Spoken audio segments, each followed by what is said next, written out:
Ethan Whitaker moved slowly toward the bustling airport gate, his cane tapping rhythmically against the glossy floor.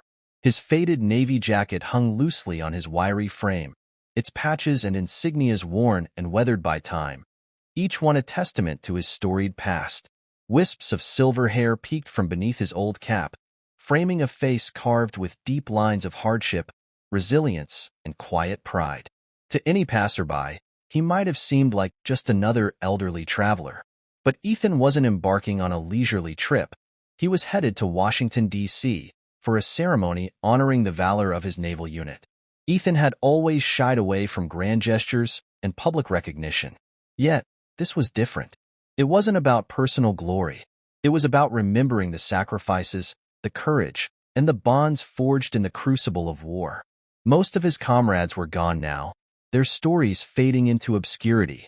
Ethan felt it was his responsibility to ensure those memories lived on. At the gate, a young agent named Amy greeted passengers with a practiced smile.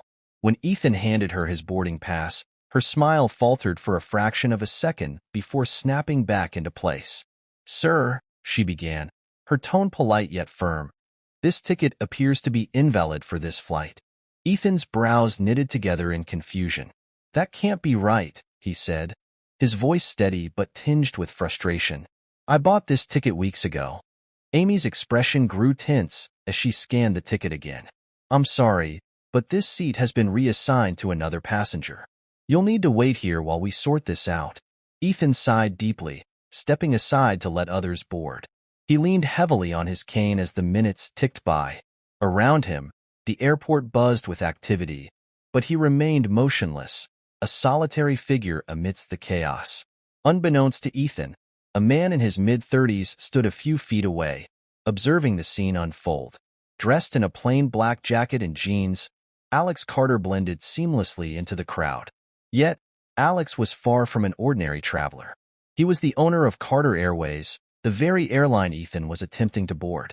Alex often traveled incognito to observe how his staff handled customers. As Alex watched Amy converse with a colleague, snippets of their hushed conversation drifted toward him. "Overbooked again. Just ask him to wait. He probably won't make a fuss." Alex's jaw tightened. The dismissive tone in their voices struck a nerve. His sharp gaze returned to Ethan, who stood patiently, gripping his cane as time dragged on. Finally, Amy returned, her expression carefully neutral. "I'm sorry, Mr. Whitaker," she said, avoiding his gaze, "but there's no seat available for you on this flight." Ethan blinked, his confusion deepening. "No seat? I paid for this ticket. I need to be on this flight." Amy's voice hardened, losing its veneer of politeness. "The flight is overbooked, sir. We can rebook you for tomorrow." Before Ethan could respond, Alex stepped forward. "Excuse me," he said, his tone calm yet commanding. "What seems to be the issue here?" Amy looked startled by the interruption. "Oh, no issue," she replied quickly. "We're just assisting this passenger." Alex raised an eyebrow. "Assisting him by denying him a seat he paid for? He has a valid ticket, doesn't he?" Amy hesitated, her composure faltering. "Yes, but—" "Then he should be allowed to board," Alex interrupted firmly. Ethan glanced at Alex, surprised by the stranger's intervention. "It's all right, son. I'll figure it out," he said, his voice carrying a note of resignation. But Alex wasn't ready to let it go. "No," he said, his gaze fixed on Amy. "This isn't acceptable. Overbooking is the airline's mistake, not his." Amy flushed, clearly flustered. "I'll see what I can do," she muttered, retreating to consult her colleague. Turning back to Ethan, Alex offered a reassuring smile. "I'm Alex. Mind if I stick around to make sure they don't give you the runaround?" Ethan chuckled softly, his gratitude evident. "Suit yourself. I appreciate it." As the minutes dragged on, Alex struck up a conversation with Ethan to pass the time. He learned that Ethan had served in the Navy during the Korean War and was traveling to reunite with his surviving comrades for an awards ceremony. Ethan spoke humbly, downplaying his own role while emphasizing the courage of his fellow sailors. Alex couldn't help but be drawn in by the depth of Ethan's experiences and the quiet dignity with which he carried himself. When Amy returned, her demeanor was tense. "We've managed to find a seat for you, sir," she said tersely. It's in the last row, next to the restroom. Ethan's shoulders sagged slightly, but he nodded. That'll do. Alex, however, wasn't satisfied. That's unacceptable, he said.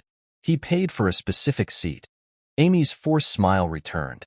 It's the best we can do, she replied, her tone clipped. Alex's eyes narrowed, his frustration mounting. He wanted to reveal his identity, to call out Amy's behavior, but he held back. There was more to this situation, and he needed to see how it unfolded. As Ethan made his way onto the plane, Alex followed at a distance, his mind racing. Something about Ethan tugged at his memory. Then, as Ethan adjusted his duffel bag, Alex caught a glimpse of a medal peeking out, a Distinguished Service Cross. Alex's breath caught. He had seen that medal before, displayed proudly on the mantle of his late grandfather, William Carter. His grandfather had often spoken of the men he served with, and one name had come up time and again, Ethan Whitaker. Alex's chest tightened. Could it really be the same man? He needed to know. As the plane leveled out at cruising altitude, Alex couldn't shake the thought. Could this humble man in the cramped seat near the restroom really be the Ethan Whitaker his grandfather had spoken of so fondly?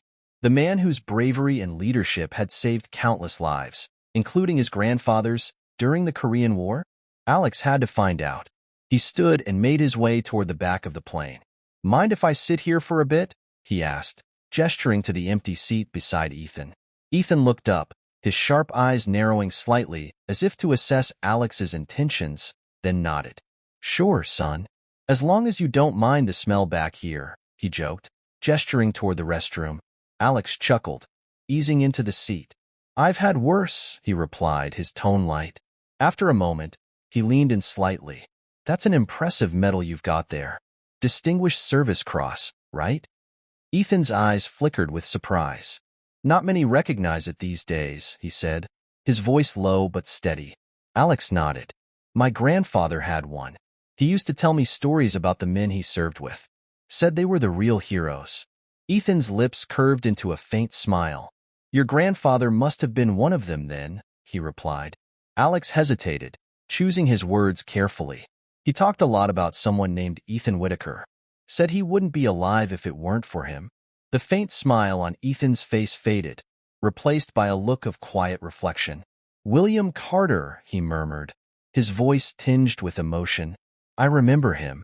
A fine sailor and a good man. Alex felt a lump form in his throat. That was my grandfather, he said softly. He always said he owed you everything.